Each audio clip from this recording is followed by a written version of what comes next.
India is a great country. Mr. Narendra Modi is my great friend. ఇవన్నీ Trump గాడు మాట్లాడుతూ ఉంటాడు. Next day మనకు గోతులు తవ్వుతూ ఉంటాడు. సో ఇది ట్రంప్ గారి తీరు. ఇవాళ ఆయన ఏం మాట్లాడుతున్నారు అంటే, మీరు H1B వీసా తెలిసే ఉంటుంది, దీని గురించి మీరు చదివే ఉంటారు. ఒకవేళ H1B వీసా మీరు మీ ఎంప్లాయీస్కి ఇప్పించి అమెరికా దాకా వాళ్ళను తీసుకురావాలి అనుకుంటే 90 లక్షల రూపాయలు మీరు కట్టాలి. అంటే 100,000 అమెరికన్ డాలర్స్ అండి. సో మీరు ఒక 90 రూపాయలు పర్ డాలర్ అని వేసుకున్నారు అంటే 90 లక్షల రూపాయలు మీరు కట్టాలి. ఏంటండి H1B వీసా ఏంటి అంత పెద్దదా అంత గొప్పదా అంటే, అమెరికాకు సంబంధించిన ఒక సంస్థ వీళ్ళు ఫారిన్ వర్కర్స్ను తమ కంపెనీ కోసము ఎంగేజ్ చేసి, అంటే ఉద్యోగం ఇచ్చి హైర్ చేసి అమెరికా తీసుకురావాలి అంటే 90 లక్షల రూపాయలు మీరు కట్టాలి. సో ఇవాళ ప్రపంచంలో అది అమెరికా అన్నప్పుడు సాఫ్ట్వేర్ రంగము అనండి, ఇందులో 71% భారతీయులే ఉంటారు. అంటే H1B వీసా ఉన్నవాళ్ళు భారతీయులే. సో వీళ్ళకు మించిన వాళ్ళు అమెరికాలో ఎవరు ఉండరు. కాబట్టి ఏదో ఒక రకంగా అంటే ఇక్కడ క్లియర్ అండి, అమెరికా ట్రంప్ వీళ్ళ ఫ్రస్ట్రేషన్, వీళ్ళ భయము అంటే మన దేశాన్ని భారతీయులు దోచేసుకుంటున్నారు అంతే కదా. మీకు ఎటు చూసినా కూడా మన మ్యాన్ పవర్తోనే అమెరికా మేనేజ్ అవుతుంది అనేది క్లియర్గా చెప్పచ్చు.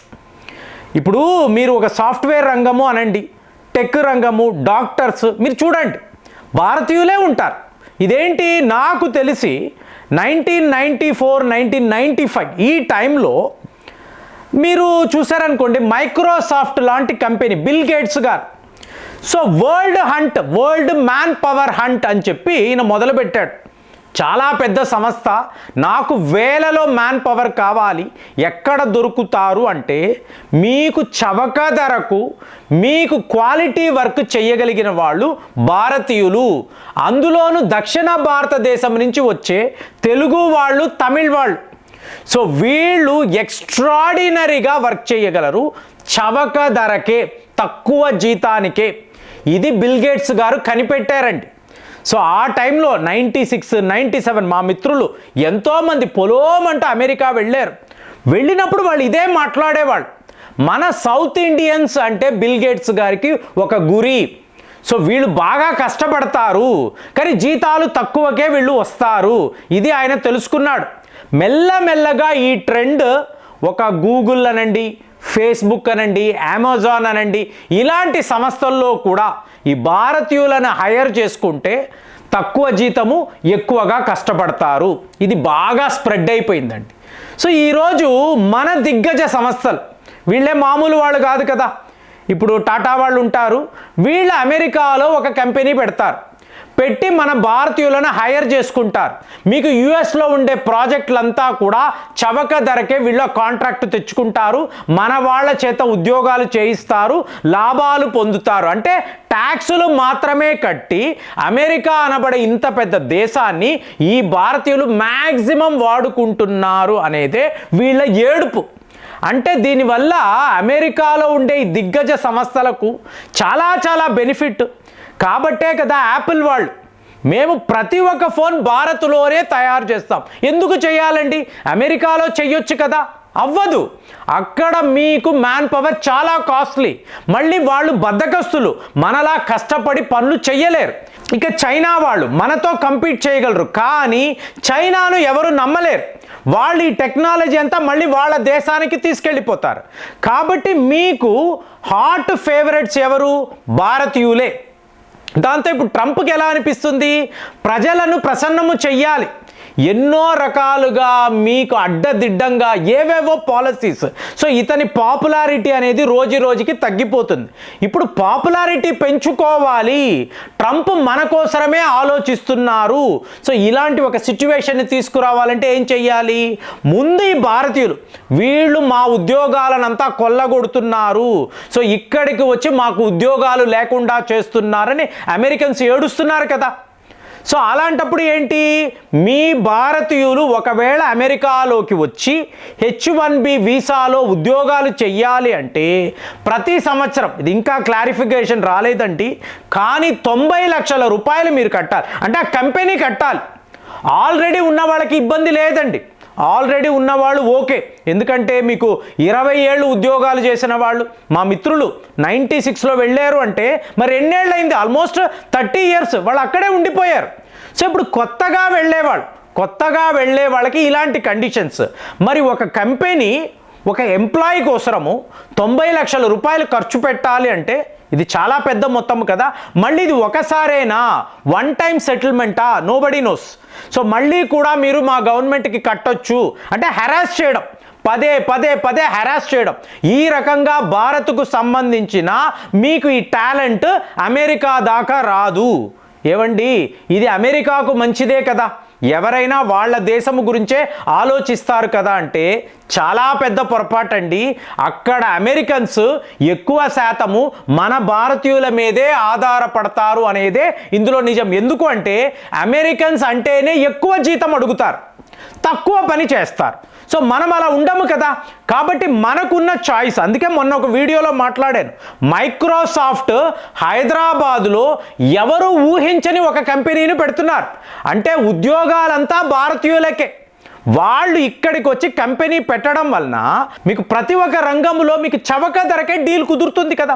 ఆఫీస్ స్పేస్ అంటారా, రెంటల్స్ తక్కువ. ఒకవేళ కొనుక్కోవాలనుకుంటారా, అమెరికా కన్నా రియల్ ఎస్టేట్ మార్కెట్ ఇక్కడ బాగుంటుంది. అలాగే ఎంప్లాయీస్ అంటారా, మీకు తక్కువ జీతానికే దొరుకుతారు. మీకు ఇంకా ఓవర్ వర్క్ చేయాలా, దానికి కూడా రెడీ అయిపోయిన భారతీయులు ఎంతోమంది ఉన్నారు. కాబట్టి మైక్రోసాఫ్ట్ హైదరాబాద్లో ఆలోచిస్తే అమెజాన్, గూగుల్ లాంటి సంస్థలు పెద్ద కంపెనీస్ బెంగళూరులో పెట్టాలని చెప్పి వాళ్ళు ఇవాళ ప్లాన్ చేస్తున్నారు. అంటే మళ్ళీ అమెరికా నుంచి ఏ భారతీయులని అంటే ఎన్ఆర్ఐలను మీరు తీసుకురాక్కర్లేదు, ఇక్కడే లోకల్ టాలెంట్కే పెద్ద అవకాశాలు మేము కల్పించబోతున్నామని చెప్పి. అంటే అమెరికా వాడు డొనాల్డ్ ట్రంప్ ఒకలాగా ఆలోచిస్తే ఆ దేశాల దిగ్గజ సంస్థలు ఇంకొకలా ఆలోచిస్తున్నారు.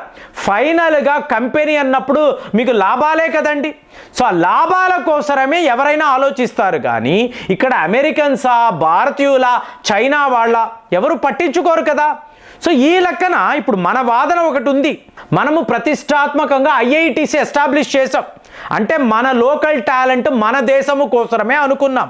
కానీ ఇక్కడ ఏమైంది, జనరల్గా మీరు చూడండి, కులము, మతము, ప్రాంతము ఈ విధంగా విడిపోయి ఉంటుంది. ఇప్పుడు ఈ కంపెనీలో మా కులానికి చెందినవాడు ఎంతమంది ఉన్నారు వెతుకుతారు కదా. అలాగే మీకు డబ్బున్న వాళ్ళు ఏవైనా కొత్త వ్యాపారం చెయ్యాలంటే లంచాలు. సో ఇప్పుడు తగ్గి ఉండొచ్చు, కానీ ఒకప్పుడు ఇది ఎక్కువ కదండి. సో ఈ గొడవంతా ఎందుకు, అదేదో కష్టపడి అమెరికా వెళ్ళిపోయామంటే ఒక మంచి ఉద్యోగము చూసుకున్నామంటే సెటిల్ అయిపోవచ్చు కదా, మనకు డాలర్లలో డబ్బులు వస్తాయి కదా. ఇదే కదండి తేడా. సో ఇది ప్రాక్టికల్. అమెరికన్స్కి కూడా ఏమనిపించింది, మనము డాలర్లలో పే చేయడము భారతీయులకు చాలా ఎక్కువ ఇన్కమ్లా కనిపిస్తుంది, ఇదే మనకు అడ్వాంటేజ్ అనుకొని వీళ్ళు భారతీయుల టాప్ పొజిషన్స్ అంతా కూడా మన వాళ్ళకే ఇచ్చి మనల్ని పెంచి పోషించి అంటే ట్రైనింగ్ ఇచ్చి టీమ్ లీడర్స్గా తయారు చేసి తరువాత యావత్ కంపెనీని వీళ్ళకు ఒక సీఈఓగా అప్పచెప్పి ఇలాగా వీళ్ళు లాభాలు గట్టించిన వాళ్ళు ఎంతోమంది ఉన్నారు. అలాంటప్పుడు ట్రంప్ ఇవాళ మా అమెరికన్స్కే ఉద్యోగాలు, H1B వీసా ఎవరైనా తీసుకోవాలనుకుంటే ఏ కంపెనీ అయినా ఎవరైనా హైర్ చేయాలంటే ఇంతలాంటి పెనాల్టీ కట్టాలని అంటున్నాడు. కానీ ఇది అతన్ని కొంప ముంచబోతుంది అనేది అతనికి తెలియదు. ఎందుకంటే ఏ కంపెనీ కూడా 90 లక్షల రూపాయలు కట్టడానికి సిద్ధముగా ఉండరు. వాళ్ళకి మంచి ఇండియన్ టాలెంట్ కావాలి అంటే అదేదో భారత్లోనే కంపెనీ పెట్టుకుందాము కదా అని చెప్పి వాళ్ళు 100% ఆలోచిస్తారు. మరి మీరు చెప్పండి, ప్రతి ఒక్క అడుగులో తప్పు మీద తప్పు చేసుకుంటూ వెళుతున్న ఈ ట్రంప్ యొక్క ఈ నిర్ణయము మీకు ఏమనిపించింది?